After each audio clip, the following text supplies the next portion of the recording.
నమస్తే. Welcome to Aadya TV. ప్రస్తుత రాజకీయాల మీద మనతో పాటు మాట్లాడడానికి సాయి చంద్ భార్య రజనీ ఉన్నారు. సో ఆవిడని అడిగి తెలుసుకునే ప్రయత్నం చేద్దాం. అలాగే సాయి చంద్ గారు చనిపోయి సంవత్సరం అయ్యింది. సో ఈ విషయాలన్నీ డిస్కస్ చేసే ప్రయత్నం చేద్దాం. నమస్తే మేడం. నమస్తే రాధా. బాగున్నారా మ్యామ్? పర్లేదు రాధా. మేడం, సాయి చంద్ గారు చనిపోయి ఆల్మోస్ట్ 1 year అవ్వబోతుంది. సో ఈ 1 year అసలు ఎలా గడిచింది? ఎలా ఉంది? టఫ్గా గడిచింది, చాలా కష్టంగా ఉంది. అంటే కామన్గా ఆలోచిస్తే నాకు సాయి లేడు అన్నట్టయితే లేకుండే, ఇంటికి వస్తే సాయి లేడు అన్నట్టుంది.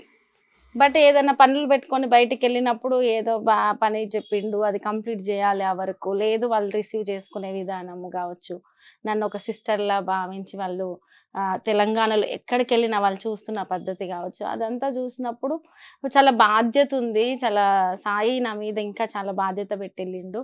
తెలంగాణ ప్రజలు ఇంత అభిమానాన్ని ఉండేటట్టు చేసుకున్నాడు. సో కాబట్టి దాన్ని అంతా నిలబెట్టాల్సిన బాధ్యత నా మీద ఉంది అన్నప్పుడు నాకు ఏదో ఒకటి చెయ్యాలి, కష్టపడాలి, ఖచ్చితంగా ఆ లెగసీని ముందుకు తీసుకెళ్ళాలి అనుకున్నప్పుడు కొంత ధైర్యంగా అనిపించడము. మళ్ళీ ఇంటికి రాగానే అన్ని జ్ఞాపకాలు ఉంటాయి కదా, అవన్నీ గుర్తుకొచ్చినప్పుడు కొంచెం ఇక సాడ్గా ఏడుపు, డల్ అయిపోవడం ఇలా గడిచింది. తీరా చూస్తే ఏదో ప్రోగ్రామ్కి అయ్యిండు వస్తాడు అనే దాంట్లోనే గడిచింది. సంవత్సరం అయ్యిందా అనిపించింది. ఓకే. సో ఈ 1 yearలో కూడా అంటే మీరు ఎక్కడికి వెళ్ళినా కూడా సాయి చంద్ భార్యగానే ట్రీట్ చేశారు. మనం అదంతానే చూస్తాను. అయితే ఈ 1 year ఏదైతే సెరమనీ ఉందో అసలు అది ఎలా జరిగింది? బిఫోరు ఎలా ఏంది అని పెద్దగా ఏమనుకోలేదు. వస్తుంది 29th జరిగింది, రీసెంట్గానే అయ్యింది. కామన్గా వెళ్ళాను పార్టీ పెద్దలతో ఒక 2-3 days ముందు. అంటే వాళ్ళకు కూడా ఐడియా ఉంది, నేను కలిసినప్పుడు డే దగ్గరకు వస్తుంది కదమ్మా అన్నట్టు మాట్లాడారు. ఇలా పలానా చేద్దాం అనుకుంటున్నాను అని ఒక ఐడియా చెప్పాను. హరీష్ అన్న సార్ని కలిశాను, హరీష్ అన్నని కలిశాను, కేటీఆర్ అన్నని కలిశాను. హరీష్ అన్న చేయండి అమ్మా, సాయికి పెద్ద ఎత్తునే చెయ్యండి, చాలా అభిమానులు ఉన్నారు కాబట్టి నా సహకారం ఖచ్చితంగా ఉంటుంది, అన్ని రకాలుగా నేను సహకరిస్తాను, సాధ్యమైనంత వరకు మన వాళ్ళందరూ ఉన్నారు, పార్టీ శ్రేణులు ఉన్నారు, అందరి సహకారం తీసుకోండి అని మాట్లాడడం జరిగింది, సపోర్ట్ చేయడం జరిగింది అందరూ, ముఖ్యంగా హరీష్ అన్న. రైట్. అయితే మనం ఒకసారి తాజా రాజకీయాల్లోకి వద్దాం మేడం. ఓకే. సో గత 10 రోజుల నుంచి మనం చూస్తున్నాము, ఇది నిరుద్యోగులు బేసిక్గా దీక్ష ధర్నా చౌక్ నుంచి మొదలు పెడితే ఇప్పటి వరకు కూడా, మొన్న మోతీలాల్ నాయక్ కానివ్వండి, ప్రతి ఒక్కరు కూడా ఉద్యోగాల పట్ల, ఎగ్జామ్స్ పట్ల ఎక్కువగా నిరాహార దీక్షలు అవి చేస్తూ నిరుద్యోగులు అయితే రోడ్ల మీదకి వచ్చే ఇది ఎక్కువ కనబడుతుంది. సో దాని గురించి ఏం చెప్తారు? మనం ఒకటి బిఫోర్ ఎలక్షన్స్లలో చూసుకుంటే నిరుద్యోగులనే ప్రధాన భూమికగా చేసుకుని, అంటే గవర్నమెంట్ ఫామ్ కావడానికి కీలక పాత్ర ఎవరంటే నిరుద్యోగులు.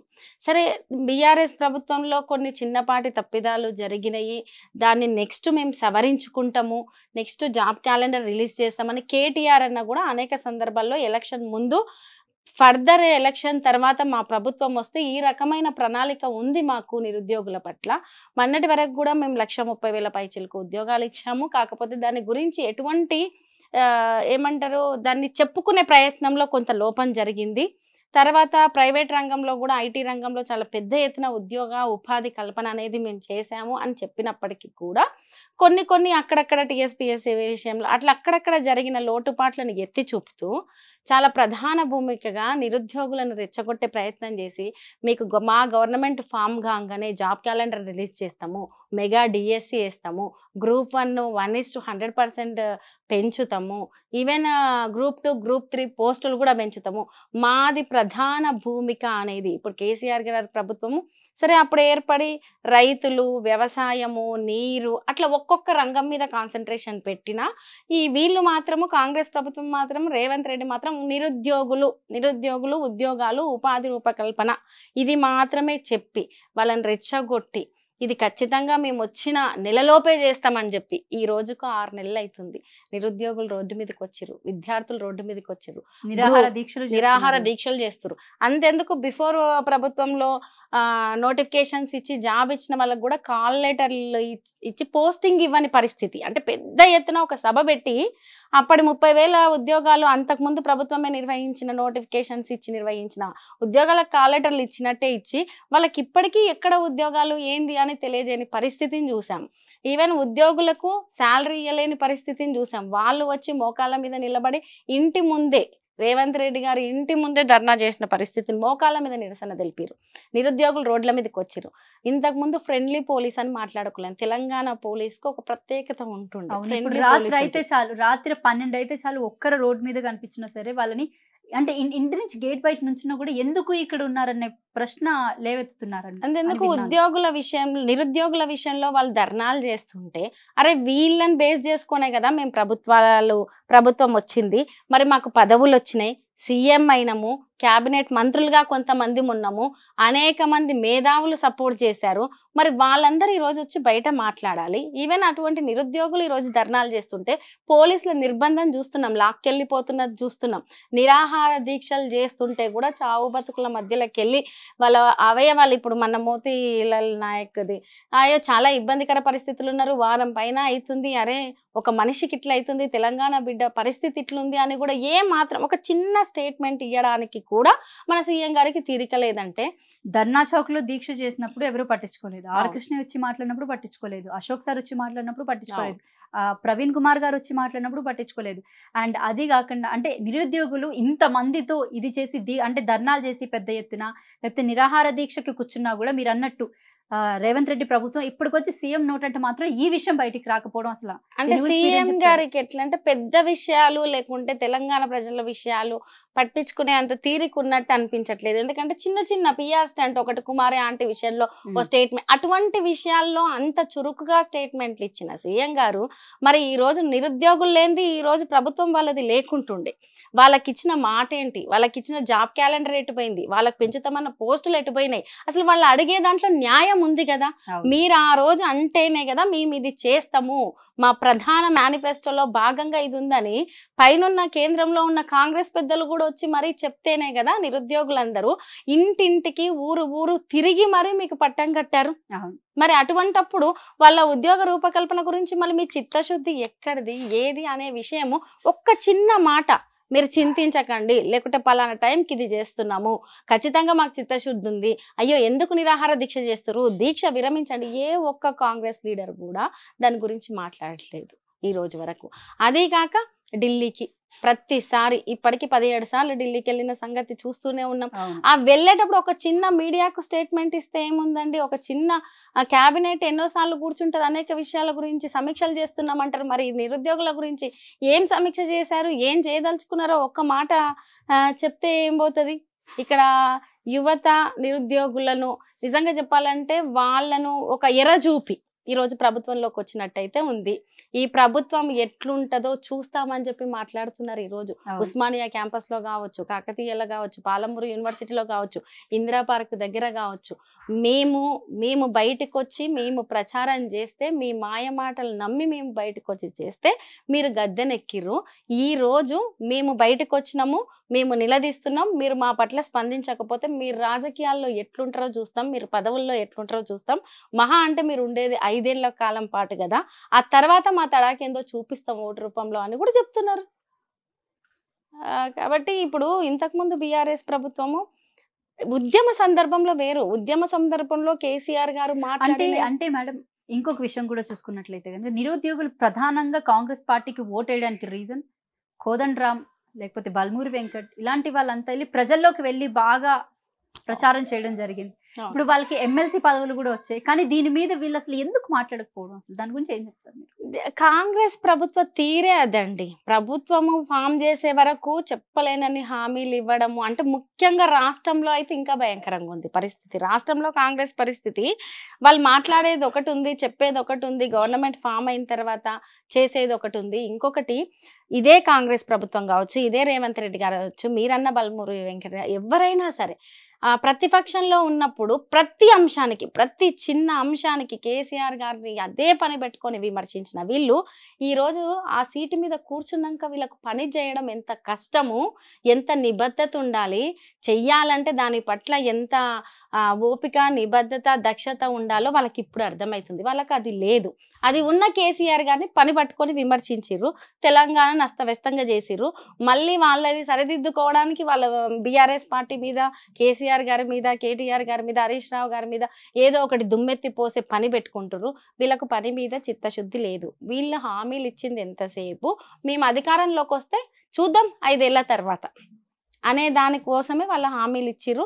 కానీ ఏ నిరుద్యోగులు ఊరుకోరు, జీతాలు పడకుంటే ఉద్యోగులు ఊరుకోరు, పంట విషయంలో రైతులు ఊరుకోరు, వాటర్ విషయంలో ఊరుకోరు. రైతులకి రుణమాఫీ చేస్తామని చెప్పేసి మొన్న రీసెంట్ గా నోటిఫికేషన్ వచ్చింది. సో దాని గురించి ఏం చెప్తారు? అసలు అంటే రుణమాఫీ అంటే ఎంత మేరకు జరగచ్చు, అసలు ఎంత వరకు అవ్వచ్చు? ఎందుకంటే 2018 నుంచి చూసుకున్నట్లయితే అప్పటి నుంచి 2023 వరకు తీసుకున్న ప్రతి ఒక్కరికి కూడా రుణమాఫీ చేస్తామని చెప్పేసి ఒకటి చెప్పడం జరిగింది. సో అంటే ఎన్ని లక్షల వరకు జరగచ్చు అంటారు? ఎన్ని కోట్ల వరకు ఇప్పుడు బేసిక్ గా దాని గురించి పూర్తిగా క్లారిటీ ఇవ్వాల్సింది ప్రభుత్వం. ఇప్పటికీ వాళ్ళకే ఒక క్లారిటీ అనేది లేదు. మేము సమీక్షలు పెడుతున్నాం, రుణమాఫీ చేస్తాం, పలానా ఆగస్టు 15 అనేది ఒక డెడ్ లైన్ పెట్టుకున్నారు. ఇగో వీళ్ళకు ఐటీ కట్టే వాళ్ళకి కట్ అవుతుంది, లేకుంటే అనేక అవి బిఫోర్ 2018 తర్వాత నుంచే లేదు. ఒక 2 lakh కాదు, 1 lakh చేంజ్ అంటే 90,000 అబ్బో. సో అట్లా 2 lakh ఉన్న వరకు మాత్రమే. తర్వాత ఒక కుటుంబంలో వీళ్ళకు కొన్ని ఎకరాలు ఉండి తీసుకుంటే, ఇంకొక పర్సన్కి కొన్ని ఎకరాలు ఉండి తీసుకుంటే, అట్లా వీటి ఏ అంశాల పట్ల స్పష్టమైన క్లారిటీ అనేది ఈ రోజు వరకు ప్రభుత్వం ఇవ్వలేదు. ఒకటి సమీక్ష చేస్తున్నాము, ఆలోచిస్తున్నాము, ఇది ఇట్లా ఇగో దీని పట్ల అని మాట్లాడుతున్నారే తప్ప అది పూర్తిగా అయిన తర్వాత అయ్యే దశకు వాళ్ళు అడుగుపెట్టి ఇంకా స్టార్ట్ కూడా చేయలేదండి. కనీసం మాటలు జరుగుతున్నాయి, జస్ట్ చేస్తామని ఒక మాట అంటున్నారు, దాని గురించి సమీక్ష చేస్తామంటున్నారు. కానీ ఇదే కాంగ్రెస్ పార్టీ నాయకులు చేసినట్టే సంబరాలు చేసుకుంటారు. ఇంకా అయిపోయింది, చేసేస్తాము, మొత్తం రుణమాఫీ అయింది, రైతులు చాలా సంతోషంగా ఉన్నారు అన్నట్టు సంబరాలు చేసుకుంటున్నారు. 6 గ్యారెంటీలు ఇచ్చినట్టు అయిపోయింది అంతే. సేమ్ 6 గ్యారెంటీలు చేసినాము అని ఎలాగైతే వాళ్ళు పేపర్ల స్టేట్మెంట్స్ ఇస్తూ నోటి మాటలు చెప్తున్నారో, ప్రాక్టికల్ గా చూస్తే ఒక్క పని లేదు. గ్రామాల్లోకి వెళ్ళి అడిగితే తెలుస్తుంది. మొన్నటికి మొన్న వనపర్తి జిల్లాలో రుణమాఫీ అయినట్టయితే పాలాభిషేకాలు, సంబరాలు చేసుకున్నారు. అది చూస్తే చాలా మంది ఆశ్చర్యపోయారు. బిఫోర్ గవర్నమెంట్ లో ఎన్నో పనులు చేసినప్పటికీ కూడా ఇది చేసినామని సంబరాలు చేసుకున్న పరిస్థితి లేదు. కానీ ఇప్పుడు చేసే పని మీద లేదు చిత్తశుద్ధి, కానీ ఏదో ఒకటి చేసినాము అనిపించుకోవాలి, చేయకపోయినా చేసినాము అనిపించుకోవాలి. ఎందుకంటే చేయడానికి వాళ్ళకి చేతనయ్యే పరిస్థితి లేదు. ఇంకా సమయం ఉంది కదా, ఆగస్ట్ 15 వరకు వాళ్ళు ఏం చేస్తారో, ఎట్లా చేస్తారో, అందరికీ రుణమాఫీ చేస్తారా చెయ్యరా, ప్రతి ఒక్క రైతు ఎదురు చూస్తుండు, చూద్దాం. రైట్. అయితే ఇప్పుడు కాంగ్రెస్ పార్టీలో మళ్ళీ క్యాబినెట్ విస్తరణ జరగబోతుంది. సీతక్కకి హోంమంత్రి పదవి ఇవ్వబోతున్నారు అని చెప్తున్నారు. దానం నాగేంద్రకి కూడా మంత్రి పదవి ఇవ్వబోతున్నారు అని చెప్తున్నారు. అంటే నిరుద్యోగ సమస్యలు కానివ్వండి, లేకపోతే తెలంగాణ రాష్ట్రంలో జరుగుతున్నటువంటి అంశాలన్నీ కూడా పక్కన పెట్టేసి ఈ క్యాబినెట్ విస్తరణ జరగడం, అసలు దీన్ని మీరు ఏ విధంగా చూస్తారు? వీళ్ళు కామన్ గా ప్రభుత్వం ఏర్పడిన తర్వాత సర్దుకునే పనిలో ఉన్నారండి. చూస్తే అర్థం 7-8 నెలల నుంచి అదే పని. 7-8 నుంచి ఎవరిది వాళ్ళు. ఇప్పుడు దాంట్లో కూడా చాలా ఉన్నాయి, ఒకరికొకరు పడని పరిస్థితులను చూస్తున్నాము, చాలా ఉన్నాయి అనేకం. ఇప్పుడు రేవంత్ రెడ్డి గారే స్వయానా వెళ్ళి కొంతమంది ఇంటికి వెళ్ళి మరి చేరికలు చేస్తున్న సందర్భాలు చూస్తూనే ఉన్నాం అనేకం. మీకు మంత్రి పదవి ఇస్తామనో, మీకు అది ఇస్తామనో, కాంట్రాక్ట్లు ఇస్తామనో, ఏదో ఒక రకమైన. ఇప్పుడు వీళ్ళు ప్రభుత్వ పని నచ్చి రావడం కాదు. ఎప్పుడైనా ఎలా ఉంటదంటే చేరికలో ఇంకేదైనా ఎలా ఉంటదంటే ప్రభుత్వ పనితీరో, ప్రభుత్వం బాగా పనిచేస్తుంది, ప్రజలకు ఉపయోగకరంగా ఉంది, ఈ ప్రభుత్వంలో మనము భాగమైతే ఎంతో కొంత మేలు చేయొచ్చు అనే ఆలోచనతోటి ఆ పని విధానం గమనించిపోయే వాళ్ళు ఉంటారు. కానీ ఇక్కడ అది జరగట్లే. స్వయాన ముఖ్యమంత్రి గారే ఇంటికి వెళ్ళి మరి రావాలని చేర్చుకోవడం, ఏదో ఒక ఆఫర్ చేయడం, రాకపోతే కొన్ని బెదిరింపులు చేయడం, ఇటువంటివి జరుగుతున్నాయి. నేనేమంటున్నానంటే అంత వెళ్ళడానికి తీరికున్న ముఖ్యమంత్రి గారికి ఈరోజు రైతుల సమస్యల గురించి మాట్లాడడానికి తీరిక లేదు, రైతు భరోసా గురించి తీరిక లేదు, ఈ నిరుద్యోగుల గురించి మాట్లాడడానికి తీరిక లేదు. కొన్ని ఉద్యోగులు చాలా మందికి 1వ తారీఖు నాడు జీతాలు పడకుండా ఇబ్బంది పడి ధర్నా చేస్తే దాని గురించి తీరిక లేదు. జీవో నెంబర్ 46 గురించి అంటే ఇటువంటి ప్రజా సమస్యలు, ప్రజల ఇష్యూస్, ప్రజలు బయటికి వచ్చి కొట్లాడి ధర్నా చేసి నిలదీసి నిరాహార దీక్షలు చేస్తున్న అంశాల గురించి మాట్లాడడానికి మాత్రం తీరిక లేదు. అదే చేరికల గురించి తీరిక ఉంది, క్యాబినెట్ విస్తరణ గురించి తీరిక ఉంది. అంటే చెయ్యాలి, ఓకే, పరిపాలన సక్రమంగా జరగాలంటే క్యాబినెట్ విస్తరణ చేయాలి. కానీ అత్యంత విలువైంది కదా, ఇంకా ఇప్పటి వరకు కూడా హోంమంత్రి కానివ్వండి, ఎడ్యుకేషన్ మినిస్టర్ ఎందుకు ఇవ్వలేకపోయారు ఆయన? ఆయన కింద ఎందుకు పెట్టుకున్నారు సీఎం కింద? అది సీఎం గారికి తెలవాలండి. అంటే ముఖ్యమైన శాఖలు హోంమంత్రి అనేది చాలా ముఖ్యమైన శాఖ. ఆ రోజు నుంచి ఈ రోజు వరకు చూస్తే హోం శాఖ సీఎం గారి చేతిలో ఉంది. దాదాపు రాష్ట్రంలో భద్రత లేకపోతే పోలీస్ వ్యవస్థ కావచ్చు, ఆ హోం శాఖ పరిధిలో ఉన్న వ్యవస్థ ఎలా సాగుతుందో చూస్తున్నాం.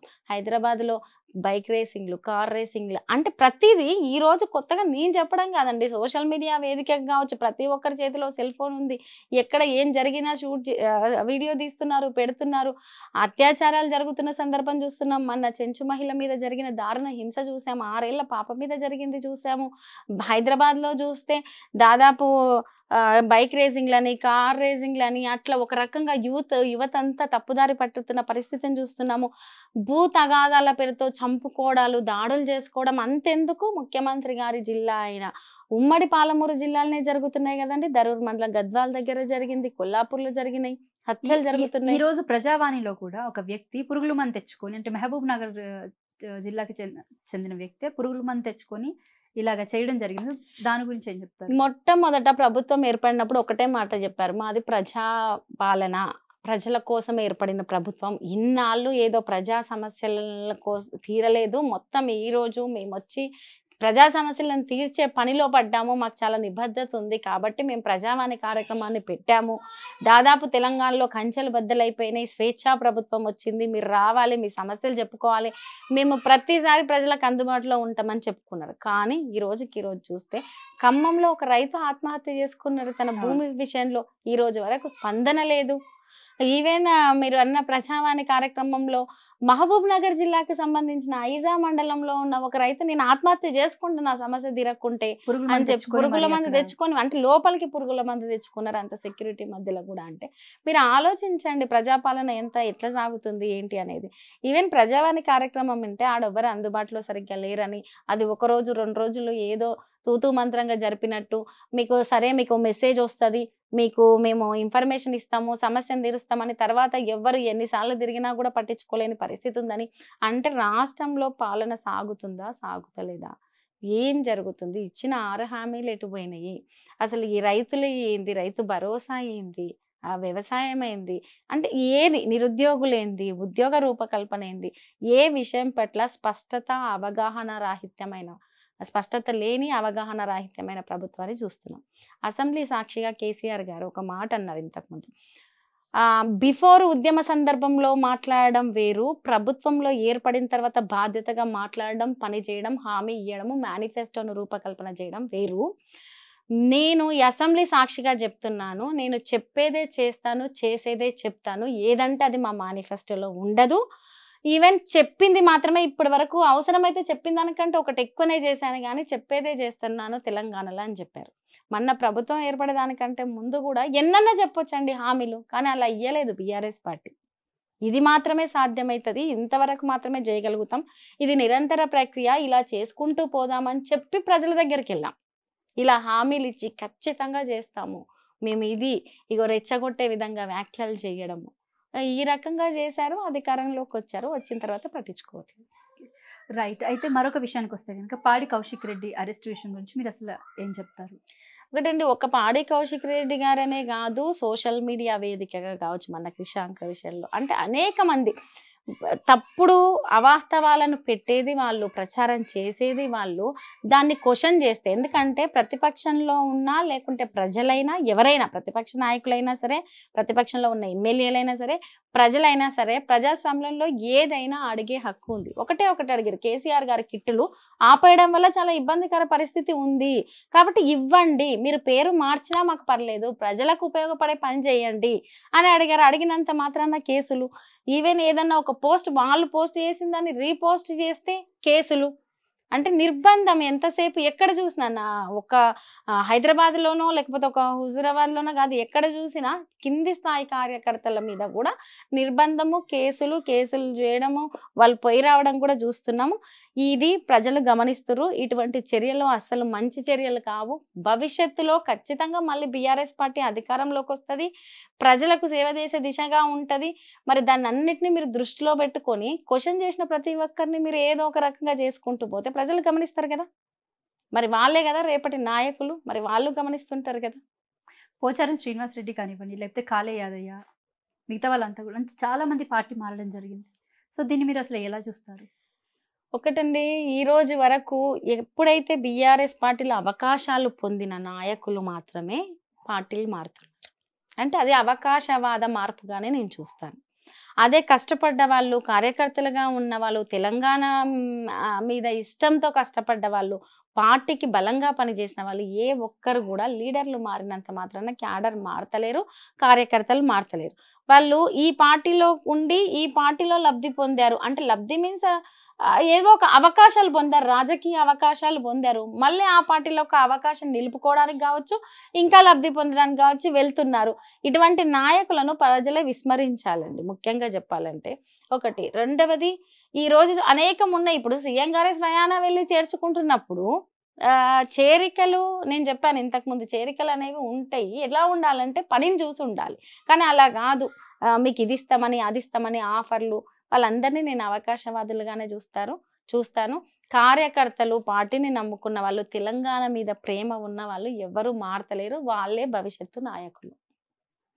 సబితా ఇంద్రారెడ్డి కానివ్వండి, దేవిరెడ్డి సుధిరెడ్డి వీళ్ళంతా కూడా త్వరలో పార్టీ మారబోతున్నారని చెప్పేసి ఒక ప్రచారం కూడా జరిగింది. అలాగే ఎక్స్ వేదికగా అయితే సబితా ఇంద్రారెడ్డి దాన్ని ఖండించారనే చెప్పుకోవచ్చు. అయితే ఈ ప్రచారం ఏదైతే జరుగుతుందో, సో అంటే ఈ ప్రచారం చేసే వాళ్ళ గురించి మీరు ఏం చెప్తారు? ఇప్పుడు ఒకరి గురించి, ఇప్పుడు వాటి గురించి అయితే నాకు తెలియదు. ప్రచారం అయితే నేను విన్నాను. మరి నా గురించి కూడా ప్రచారం జరిగింది విన్నాను కదండి. ప్రచారం అనేది పని పట్టుకొని చేస్తున్నారండి. మరి ఎందుకు చేస్తున్నారో ఏందో తెలియదు కానీ ప్రచారం పని పట్టుకొని జరుగుతుంది. దాన్ని ఎప్పటికప్పుడు ఎవరి మీద అయితే ప్రచారం జరుగుతుందో వాళ్ళు తిప్పి కొడుతూనే ఉన్నారు, సమాధానం చెప్తూనే ఉన్నారు. ఒకవేళ గనక ఈ రోజు ఏదో సమాధానం చెప్పి రేపు చేరికలు జరిగినా కూడా అటువంటి నాయకులను కూడా ప్రజలు గమనిస్తూనే ఉన్నారు. చీదర కొడుతున్న సందర్భాలు కూడా చూస్తున్నాం. అటువంటి నాయకులను మీరు ఇటువంటి నాయకులా అని మాట్లాడుతున్న సందర్భాలు చూస్తున్నాం. చేరికల వల్ల బీఆర్ఎస్ పార్టీకి నష్టం ఉందో లేదో తెలియదు కానీ కాంగ్రెస్ పార్టీకి అయితే నష్టం ఉందండి. కాంగ్రెస్ నాయకులనే మేము, కాంగ్రెస్ క్యాడర్ని, కాంగ్రెస్ కార్యకర్తల్ని, కాంగ్రెస్ లో ఉన్న కష్టపడ్డ వాళ్ళకు నేనైతే తస్మాత్ జాగ్రత్త, ఈ చేరికల వల్ల మీకే నష్టం తప్ప బీఆర్ఎస్ పార్టీకి ఎటువంటి నష్టం లేదని అయితే చెప్పదలుచు. Okay, right. అయితే తెలంగాణలో మళ్ళీ టీడీపీ పార్టీ పురుడు పోసుకోబోతుంది అన్నట్టయితే ప్రచారం బాగా జరుగుతుంది. అలాగే లోకల్ బాడీ ఎలక్షన్స్ లో కూడా త్వరలో టీడీపీ పార్టీ పార్టిసిపేట్ చేయబోతుంది అన్నట్టు కూడా ప్రచారం బాగా జరుగుతుంది. అయితే ఏదైతే బీఆర్ఎస్ పార్టీకి సంబంధించి మల్లారెడ్డి కానివ్వండి, లేకపోతే అరకపూడి గాంధీ కానివ్వండి, మాధవరం కృష్ణారావు కానివ్వండి, ఇలా కొంతమంది పేర్లు బాగా వినపడుతున్నాయి, మళ్ళీ టీడీపీ పార్టీలో చేరబోతున్నారు అని చెప్పేసి. సో ఇక్కడంటే గురు శిష్యులు మళ్ళీ అధికారంలోకి వచ్చిన తర్వాత రేవంత్ రెడ్డి ఇండైరెక్ట్ గా ఏమైనా టీడీపీ పార్టీకి ఇలాగా సపోర్ట్ చేస్తున్నట్టు కనపడుతుంది అని చాలా మంది అంటున్నారు. సో దాని గురించి ఏం చెప్తారు? ఇప్పుడు అండి రాష్ట్రంలో పరిస్థితి ఎలా ఉందంటే అండి, కామన్ గా ఎవరితోటైనా చర్చించినా కూడా కాంగ్రెస్, రేవంత్ రెడ్డి గారి గురించి మాట్లాడితే రేవంత్ రెడ్డి గారు Congress party, BJP party, TDP party అని అడుగుతున్నారు. అంటే ఎప్పుడు ఏ పార్టీకి మద్దతుగా ఉంటారో, ఏం మాట్లాడతారో, అసలు నిజంగానే కాంగ్రెస్ నుంచి గెలిచిన నాయకుల అది ఏం అర్థం. చంద్రబాబు నాయుడు కూడా కలవబోతున్నారు రేవంత్ రెడ్డి. సరే, రాష్ట్ర విషయాల గురించి మాట్లాడదామని కలవబోతున్నారు అని మాట్లాడుతున్నారు కానీ ఇప్పుడు ఉద్యమ సందర్భం నుంచి చూసుకుంటే తెలంగాణను కావచ్చు, ఆంధ్ర కావచ్చు, మనం కొట్లాడిన విధానం ఏంది, ఎటువంటి నాయకులు అడ్డుపడ్డారు ఏంటి, మన ఆత్మగౌరవం కోసం ఎట్లా కొట్లాడినాం, మళ్ళీ 10 ఏళ్ల తర్వాత తిరిగి ఏడొచ్చి నిలబడ్డాం, మళ్ళీ ఎవరు అజమాయిషి చెలాయిస్తారో ఆ అజమాయిషి చెలాయించే వాళ్ళకు ఒత్తాసుగా ఎవరు ఉంటుర్రు అనేది ప్రజలు గమనించాలి. ప్రత్యక్షంగా వ్యక్తుల పేరు, పార్టీల పేరు ఇంకేదో చెప్పాల్సిన అవసరం లేకపోయినప్పటికీ తెలంగాణ ప్రజలకు ఖచ్చితంగా తెలుసు మనం చేసిన పోరాటం ఏంటి, మనం నిలుపుకునేది ఏంటి. మనం ప్రాంతేతరులతోటి పోరాటం చేశాము, ఇప్పుడు ప్రాంతంలో ఉన్న వాళ్ళే మళ్ళీ మనల్ని మోసం చేసే దిశగా అడుగులు పడుతున్నాయి. మళ్ళీ మరో ఉద్యమం చేయాల్సిన సందర్భం వచ్చింది. సరే, తెలంగాణ ప్రజలకైతే ఒక మంచి స్వభావం ఉంటుంది. ఎందుకంటే ఎవరినైనా హక్కున చేర్చుకుంటాం. మనం జస్ట్ ఇంటికి వచ్చినా సరే ప్రతి ఒక్కరిని రండి, కూర్చోండి, తినండి అని ఇలా హక్కున చేర్చుకునే మనస్తత్వం ఉంటుంది. కానీ ఒక్కసారి మా జోలికి వచ్చో లేకపోతే ఇంకేదో ఉండి మా ఆత్మగౌరవానికో, ఆ తెలంగాణ ప్రాంత ప్రయోజనాలను దెబ్బతినే విధంగా ఏది జరిగినా తెలంగాణలో ఉన్న ప్రతి బిడ్డ తిరగబడతారండి. ఈరోజు రాష్ట్రంలో ఉన్న ముఖ్యమంత్రి రేవంత్ రెడ్డి గారిని చూసుకున్నా, కాంగ్రెస్ ప్రభుత్వాన్ని చూసుకున్నా, అది కాంగ్రెస్ ప్రభుత్వమా, మరో ప్రభుత్వమా, ఇంకోట, లేకుంటే తెలంగాణ ప్రాంత ప్రయోజనాల కోసం చేస్తున్నట్టు ఏ రోజు కనబడట్లేదు. ఎందుకంటే ఈ రోజు వరకు జై తెలంగాణ పిలుపే వినలేదు కదా మనం. అటువంటివి పలకడానికి, పిలవడానికే ఇబ్బంది పడే ప్రభుత్వ నాయకులు ఉన్నప్పుడు ప్రాంత ప్రయోజనాల గురించి వీళ్ళు చిత్తశుద్ధితో పనిచేస్తారని ఎలా ఆశిస్తామండి? ఓన్లీ అధికారం వరకే ఆలోచించి గద్దెనెక్కిన ప్రభుత్వం ఇది. కానీ బీఆర్ఎస్ ప్రభుత్వం అది కాదు. అధికారమే బేస్ చేసుకోలేదు. అనేకమైన ఉద్యమాలు, తెలంగాణ ఆత్మగౌరవము, తెలంగాణ నీళ్లు, నిధులు, నియామకాలు ముఖ్య ప్రామాణికంగా కొట్లాడుతూ సరిచేసుకుంటూ వెళ్ళిన ప్రభుత్వం బీఆర్ఎస్ పార్టీ. త్వరలో బీజేపీలోకి హరీష్ రావు గారు వెళ్ళబోతున్నారని బాగా జోరుగా ప్రచారం కాంగ్రెస్ నాయకులు చేస్తున్నారు. అంటే నేను ఇది విన్నాను కాబట్టి నేనే డైరెక్ట్గా చెప్పేస్తాను. దాని గురించి మీరు హాస్యాస్పదంగా అనిపిస్తుందండి వింటుంటే మాత్రం. హరీష్ రావు గారు హరీష్ అన్న దానికి సమాధానం చెప్పాడు. అయితే ఇప్పుడు ఎట్లా అయిపోయిందంటే రాష్ట్రంలో ఏదో ఒకటి అనడము, ఏదో ఒక రూమరు, రాజకీయంగా వీళ్ళిటు వాళ్ళు అంటే ఒక గందరగోళ వాతావరణాన్ని క్రియేట్ చేయాలనే పరిస్థితి. అంటే ప్రజలు డైవర్షన్ పాలిటిక్స్ కూడా ఎక్కువగా కనపడుతుంది. ఇచ్చిన 6 గ్యారంటీలు అమలు చేయలేక ఇప్పుడు ఇంకా 6 నెలలు అవుతుంది. ఇంకో 6 నెలలు అయితే సంవత్సర కాలం అనేది చిన్న విషయం కాదు. ఒకసారి ప్రభుత్వంలోకి వచ్చిన తర్వాత డే 1 నుంచి క్యాలిక్యులేషనే ఉంటుందండి పాలనా విషయంలో. అంటే మొదలైన గంట నుంచే పరిపాలన ఎట్లా సాగుతుంది, 24 అవర్స్ నుంచే ఎట్లా సాగుతుంది అనేది ఉంటుంది. అంటే ప్రతి ఒక్క డే ఇంపార్టెంటే, ప్రతి ఒక్కటి ప్రజల సొమ్ముతోటి నడిచేదే. కాబట్టి 6 నెలలు అయిపోయింది. ఇంకా 6 నెలల కాలం గడిచేసరికి ఇంకా డైవర్షన్ పాలిటిక్స్ చేయాలి. ఇగో దీని గురించి ఇప్పుడు ఈ రైతు భరోసా ఇవ్వాలంటే దీని గురించి ఎక్కువ చర్చ జరుగుతుందంటే చర్చను ఎక్కడికో మలపాలి. లేదు నిరుద్యోగుల సమస్య ఉంది, దాని గురించి చర్చ ఎక్కువ జరుగుతుందంటే ఇంకా చర్చను ఎక్కడికో మలపాలి. ఆ మలిపేది కూడా బీఆర్ఎస్ పార్టీ, కేసీఆర్ గారు ఇవే ప్రధాన భూమిక కాబట్టి ఇటు సైడ్ మలపాలి. వీళ్ళు ఏదో చేసిర్రు అనాలి, ఇంకేదో మారుతుందనాలి, రాష్ట్రంలో అసలు ఆ పార్టీ లేకుండా పోతుంది. అసలు కాంగ్రెస్ నాయకులు కూడా బీజేపీ పార్టీని, ఇప్పుడు ప్రతిపక్ష పార్టీ బీఆర్ఎస్ కావచ్చు, కానీ బీజేపీ పార్టీ నాయకులు కూడా ఎక్కడా కూడా అసలు వాళ్ళ పేరెత్తి మాట్లాడిన సందర్భం కూడా కనిపించట్లేదు. ఎందుకంటే మొన్న మనం చూసాము సింగరేణి విషయంలో కూడా కేంద్ర మంత్రిగా ఉన్న కిషన్ రెడ్డి గారే సింగరేణి సంస్థలలో వేలం వేయాలని చెప్పేసి, బ్లాక్లను వేలం వేయాలని స్టేట్మెంట్ ఇవ్వడం, దానికి రాష్ట్ర ప్రభుత్వం ఒత్తాసగా వెంటనే బట్టి విక్రమార్క గారు వెళ్ళి కలవడము, అంటే అవన్నీ మనం చూస్తూ ఉన్నాం. ఇక్కడ నిజంగా చెప్పాలంటే బీజేపీ కాంగ్రెస్ ఒకటే అయ్యి కుమ్మక్కయ్యే రాష్ట్రంలో పరిపాలన సాగిస్తున్నట్టు ఉంది. పూర్తిగా బీఆర్ఎస్ ఒకటేని కాంగ్రెస్ నాయకులు అంటున్నారు. ఎలక్షన్ సందర్భంలో వాళ్ళు చేసిన అసత్యమైన ఈ రకమైన ప్రచారం వల్లనే నిజంగా చెప్పాలంటే బీఆర్ఎస్ పార్టీకి పెద్ద ఎత్తున నష్టం జరిగింది. ఒకవేళ అదే నిజమైతే ఈ రోజు ఇంకా కవిత గారికి బెయిల్ రిలీజ్ కాకపోవడం ఏంటంటే, అదే నిజమైతే ఏదో ఒకటి చెయ్యాలి కదా, ఏదో ఒక రకంగా ఉండాలి కదా. ఎట్టి పరిస్థితుల్లో మేము కొట్లాడతాం, మా సైడ్ న్యాయం ఉంది అని చెప్పేసి స్టేట్మెంట్స్ ఇస్తూ ముందుకెళ్తున్న సందర్భం చూస్తున్నాం. రాష్ట్రంలో ఇప్పుడు మొన్న కృష్ణా జలాలు, నదీ జలాల విషయంలో వెంటనే కేంద్ర ప్రభుత్వం అడిగిన వెంటనే సంతకం పెట్టడం చూసాము. సింగరేణి విషయంలో చూసాము. ఏది కూడా వాళ్ళని వీళ్ళు నిలదీసి విమర్శించుకోలేని పరిస్థితిని చూసాము. సత్సంబంధంగా ముందుకెళ్ళి ప్రభుత్వాన్ని ముందుకు తీసుకెళ్తున్నది కూడా చూసాము. అంటే ఈరోజు బీజేపీ కాంగ్రెస్ ఒకటే అన్నట్టుగా రాష్ట్రంలో కనిపిస్తుంది.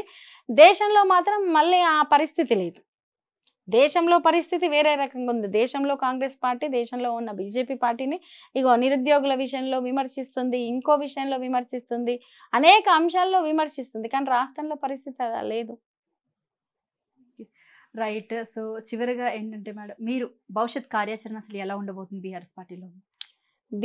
ఇప్పటికే ప్రజలు ఎందుకు మేము ఎన్నుకున్నాము, ఒక తప్పిదం చేశామా, కార్యాచరణ ఎలా ఉండబోతుంది అదే అంటున్నాను. ప్రజలు ఆ రకంగా ఫీల్ అవుతున్నారు, బాధపడుతున్నారు, ఇబ్బందులు ఎదుర్కొంటున్న సందర్భాలు చూస్తున్నాం. ప్రతి చోట బయటకు వెళ్తే ఏదో ఒకటి ఇబ్బంది పడి బయటకు వచ్చి ధర్నాలని, రాస్తారోకాలని, అనేకమైన పరిస్థితులను చూస్తున్నాం. బంధుకు పిలిపించారు. ఖచ్చితంగా బీఆర్ఎస్ పార్టీ భవిష్యత్తులో బీఆర్ఎస్ పార్టీ అంతిమ లక్ష్యం తెలంగాణ సమాజం కామన్ గా చాలా భద్రతతో కూడిన ప్రజాస్వామ్యబద్ధమైన పరిపాలనలో ఉండాలనేది బీఆర్ఎస్ పార్టీ అంతిమ లక్ష్యం. ఇది నిరంతరంగా చేసుకునేది. ఒక 10 సంవత్సరాల పాటు సాధ్యమైనంత మెరుగైన అభివృద్ధి సంక్షేమాన్ని అందించుకుంటూ పోయాం. ఏవైనా తప్పిదాలు ఉంటే కూడా సరి చేసుకుంటామని చెప్పి ఎలక్షన్ సందర్భంలో చెప్పాం. ఖచ్చితంగా బీఆర్ఎస్ పార్టీ మేము భవిష్యత్తులో తెలంగాణకి ఇటువంటి పరిస్థితి రాకుండా, ఈ రోజు రోడ్ల మీదకి వచ్చి కొట్లాడి కావాలని తెచ్చుకునే పరిస్థితి లేకుండా మేము మీకు మద్దతు ఇచ్చి, అంటే ప్రజలకు మద్దతుగా నిలిచి ప్రతి సందర్భంలోనూ ఇది కావాలి, వాళ్ళు ఇచ్చిన హామీలు కావచ్చు, 6 గ్యారెంటీలు కావచ్చు, నిరుద్యోగులకు ఇచ్చిన ఇచ్చిన హామీ కావచ్చు, ప్రతి హామీని నెరవేర్చే విధంగా మా వంతుగా బీఆర్ఎస్ పార్టీ కూడా బయటకు వస్తుంది, వాళ్ళకి మద్దతు ఇస్తుంది, కొట్లాడుతుంది, నెరవేర్చే దిశగా అడుగులేస్తుంది. ఒకవేళ నెరవేర్చకపోతే గద్దె దించుతుంది, రేపు అవసరమైతే ప్రభుత్వం ఫామ్ చేసి నెరవేర్చే దిశగా అడుగులు కూడా వేస్తుంది. రైట్. అంటే మీరు ఎలా ముందుకెళ్ళబోతున్నారు మరి బీఆర్ఎస్ నేను నా వాయిస్ ని ఖచ్చితంగా వినిపిస్తానండి. అంటే బీఆర్ఎస్ పార్టీలో వినిపిస్తున్నాను, గతంలో ఇంకా కన్నా ఇప్పుడు- వినిపిస్తాను. బయటకి వెళ్ళడము, నేను పార్టిసిపేట్ చేయడము ప్రతిదీ జరుగుతుంది. ప్రజాపక్ష ఎందుకంటే యూనివర్సిటీ తెలంగాణ ఉద్యమాలు, యూనివర్సిటీ విద్యార్థులుగా ఉన్న ఉద్యమాల నుంచి వచ్చిన వాళ్ళమే కదండి మేము కూడా. ప్రధానంగా అసలు తెలంగాణ ఉద్యమంలో ప్రధానమైన వ్యక్తి ఎవరు అంటే సాయి చందనే చెప్పారు. ఇప్పుడు ప్రజా సంఘాల్లో పనిచేసినప్పటి నుంచి కూడా తెలంగాణ ఉద్యమ సందర్భం నుంచి అయినా, యూనివర్సిటీలో అయినా, తదనంతరం రాష్ట్ర వ్యాప్తంగా తిరిగిన ఉద్యమము మా గొంతు లేకుండా ఏ రోజు సాయి చంద్రది లేదు. అది ఖచ్చితంగా ఉంటది. ఈ రోజు సాయి లేకుండా వచ్చి కానీ ఆ గొంతు ఉంటది. ఆ బలంగా నేను ప్రజాపక్షాన ప్రభుత్వం చేసే విధంగా నా వంతుగా నేను ఎంతవరకు వీలైతే అంతవరకు కొట్లాడతాము, నిలబడతాము, రేపు బలమైన గొంతుగా వినిపిస్తాం. నేను ఒక్కదాన్నే కాదు, మొత్తం బీఆర్ఎస్ పార్టీ కూడా. Right. Thank you ma'am. Thank you so much madam, మీ విలువైన సమయాన్ని మాకు కేటాయించినందుకు. ఇది సాయి చంద్ గారి భార్య రజనీ గారితో ప్రత్యేక ఇంటర్వ్యూ. మరొక ఇంటర్వ్యూతో మళ్ళీ కలుద్దాం.